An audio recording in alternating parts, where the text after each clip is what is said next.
معزز سامعین، آج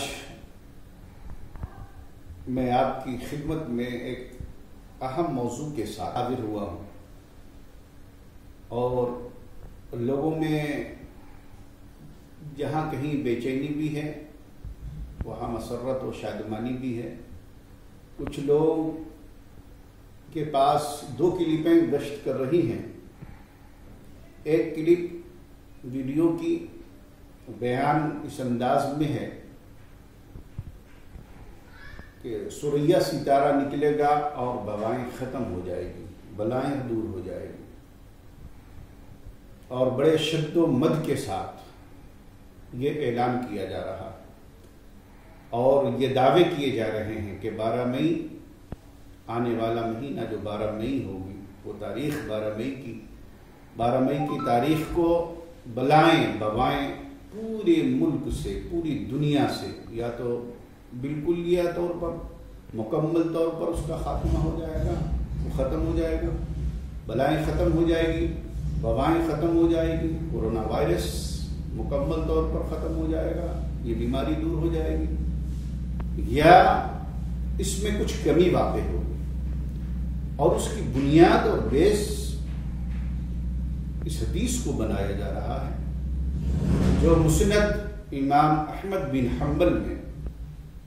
میں بتا دوں کہ مسند امام احمد بن حنبل یہ بڑی ہی معرکہ آرا کتاب، مائناز کتاب ہے جو صحیح بخاری اور صحیح مسلم سے پہلے لکھی گئی۔ تو ظاہر سی بات ہے کہ مسلمانوں میں جب یہ کلپ یہ ویڈیو پہنچی علماء کی، بعض علماء لوگوں کی، تو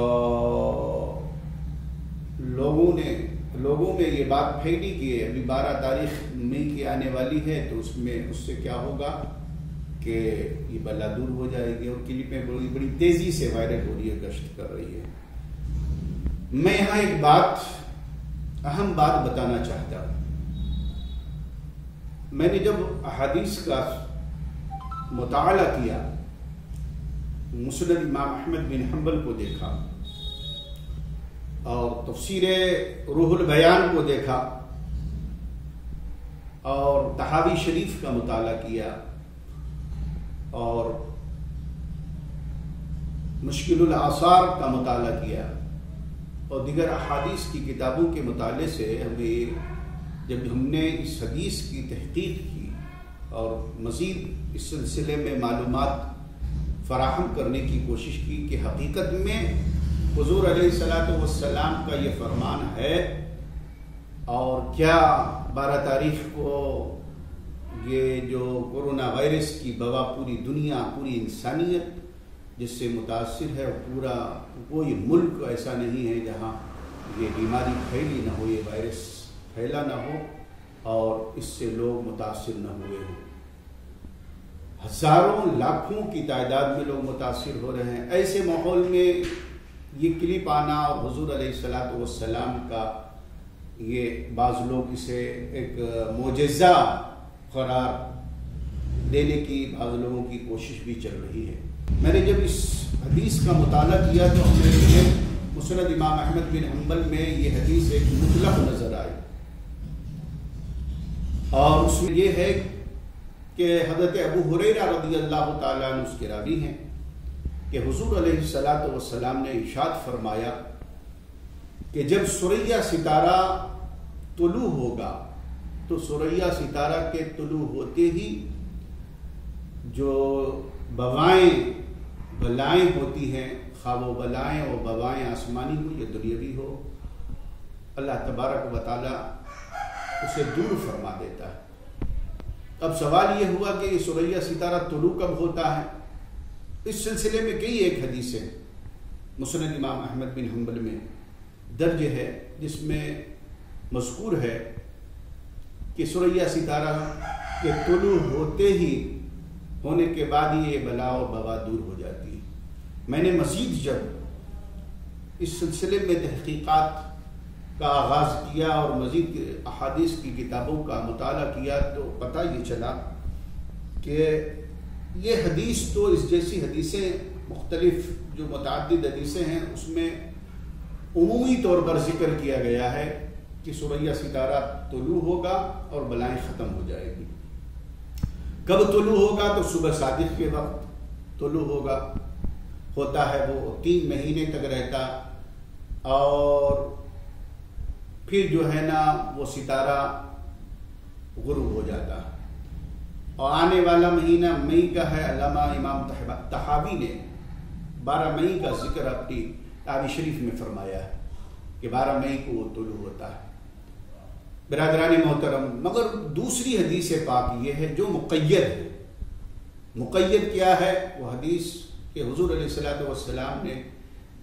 پھلوں کی بیع سے، پھلوں کو بیچنے سے منع فرمایا۔ اس وقت پھلوں میں وبا آئی ہوئی تھی، پھلوں کے ذریعے سے بیماریاں، وبائیں پھیل رہی تھیں، تو حضور علیہ الصلوۃ والسلام نے پھلوں کے خرید و فروخت کو منع فرمایا، اور ساتھ آپ نے ارشاد فرمایا کہ سورہ ستارہ طلوع ہوگا، اور یہ پھلوں کے ذریعے سے جو بلائیں آئی ہوئی ہے، وبائیں آئی ہوئی ہیں، تو سورہ ستارہ کے طلوع ہونے سے یہ وبائیں، یہ بلائیں دفع ہو جائیں گی، ختم ہو جائیں گی، یا تو مکمل طور پر اس کا خاتمہ ہو جائے گا یا اس میں کچھ کمی واقع ہوگی، تخفیف ہوگی۔ برادران محترم، 2 نوعیت کی، 2 طرح کی حدیثیں آئی، اس میں نجم کا بھی ذکر ہے اور بے عینہ ثریا کا بھی ذکر ہے۔ جب 2 طرح کی، 2 نوعیت کی، ایک حدیث میں تو عمومی ذکر ہے سورہ ستارہ کا کہ طلوع ہوگا تو بلائیں ختم ہوگی، اور ایک حدیث مقید ہے، ایک میں مطلق ہے ذکر، ایک مقید ذکر ہے۔ مقید میں خاص ہے پھلوں کی بیماریاں، کہ جب وہ پھلوں کی بیماریاں عام تھی اور وبائیں پھیل رہی تھی پھلوں کے ذریعے سے، تو سورہ ستارہ کے طلوع ہونے سے اللہ کے نبی نے فرمایا کہ پھلوں کے ذریعے سے جو بیماریاں پھیلیں گی وہ دور ہو جائیں گی۔ برادران محترم، حدیث پاک کی جب اس طرح کی 2 نوعیتیں سامنے آئیں تو پھر میں نے غور کیا کہ ایک اس حدیث، عمومی حدیث کو مطلقاً یہ حدیث میں تو ذکر ہے، لیکن اسی کو عنوان بنا کر یہ کہہ دینا، اس حدیث کو منطبق کر دینا اس بات پر کہ کرونا وائرس مہینے 12 مئی کو جو ہے سورہ ستارہ ختم ہوگا اور اس کے بعد سے کرونا وائرس ختم ہو جائے گا، یہ بات میرے سمجھ کے مطابق یہ ممکنات میں تو ہے، یہ بات ممکنات میں سے تو ہے، لیکن حتمی طور پر، یقینی طور پر کوئی یہ نہیں کہہ سکتا کہ سورہ ستارہ طلوع ہوگا اور اس سے یہ کرونا وائرس کی وبائیں جو پھیلی ہوئی ہے یہ ختم ہو جائے گی۔ برادران محترم، چونکہ مطلق ایک حدیث میں اس طرح کا ذکر ہے اور دوسری حدیث میں مقید ہے، اور حضور علیہ الصلوۃ والسلام نے، بعض محدثین علماء فرماتے ہیں کہ وہ ملک حجاز کے لیے حکم تھا کہ وہ پھلوں کی بیماریاں وہاں آئی ہوئی تھی، تو اس کی وجہ سے بیماری بلائیں پھیل رہی تھی، تو اللہ کے نبی نے علیہ الصلوۃ والسلام نے ارشاد فرمایا کہ اس کی وجہ سے پھر یہ وبائیں دور ہو جائیں گی۔ مگر اس مقام پر 2 طرح کی جب احادیث آپ کے سامنے آتی ہے اور علماء کا اختلاف ہوتا ہے، تو اس مقام پر میں ایک اہم پیغام آپ کو، مطالعے کا ماخذ اور اہم بات آپ کے نظر کرنا چاہتا ہوں۔ وہ بات یہ ہے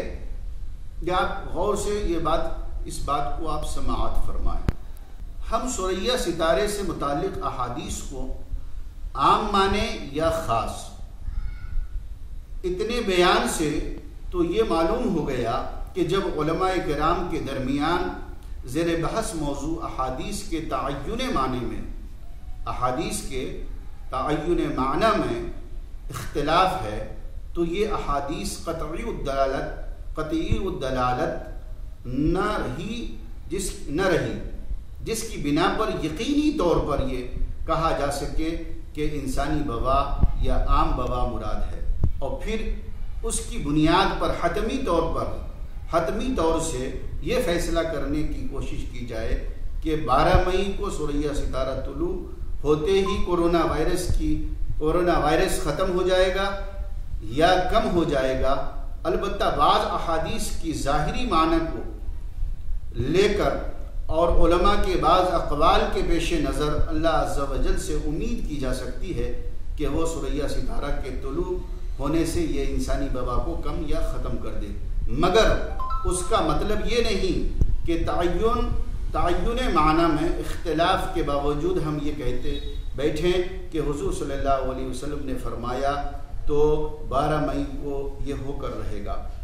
اور نجات مل کر رہے گی۔ نہیں، زیر بحث احادیث کے پیش نظر آپ ایسا نہیں کہہ سکتے۔ ہاں، یہ ضرور ہے کہ اللہ تبارک و تعالی سے آپ شفا یابی کی امید قوی رکھیں۔ اور ایک بات میں عرض کر دوں کہ رمضان المبارک کا مقدس مہینہ آ رہا ہے،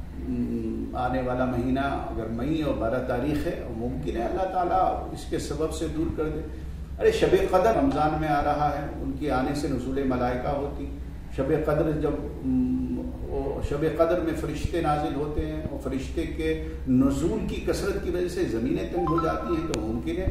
اللہ کی ذات سے آپ یقین رکھیں کہ اللہ تبارک و تعالیٰ فرشتوں کے نزول کے سبب بھی ہمارے بلاؤں بواؤں کو اور مصیبتوں کو دور فرما دے۔ جہاں اللہ تبارک و تعالیٰ کی بارگاہ میں میں دعا کرتا ہوں کہ رب تبارک و تعالیٰ رمضان کی برکتوں سے اور شب قدر کی برکتوں، نزول ملائکہ اور قرآن پاک کے نزول کی برکتوں سے اس وبا سے ساری امت کو نجات عطا فرمائے۔ وآخر دعوانا الحمدللہ رب العالمین۔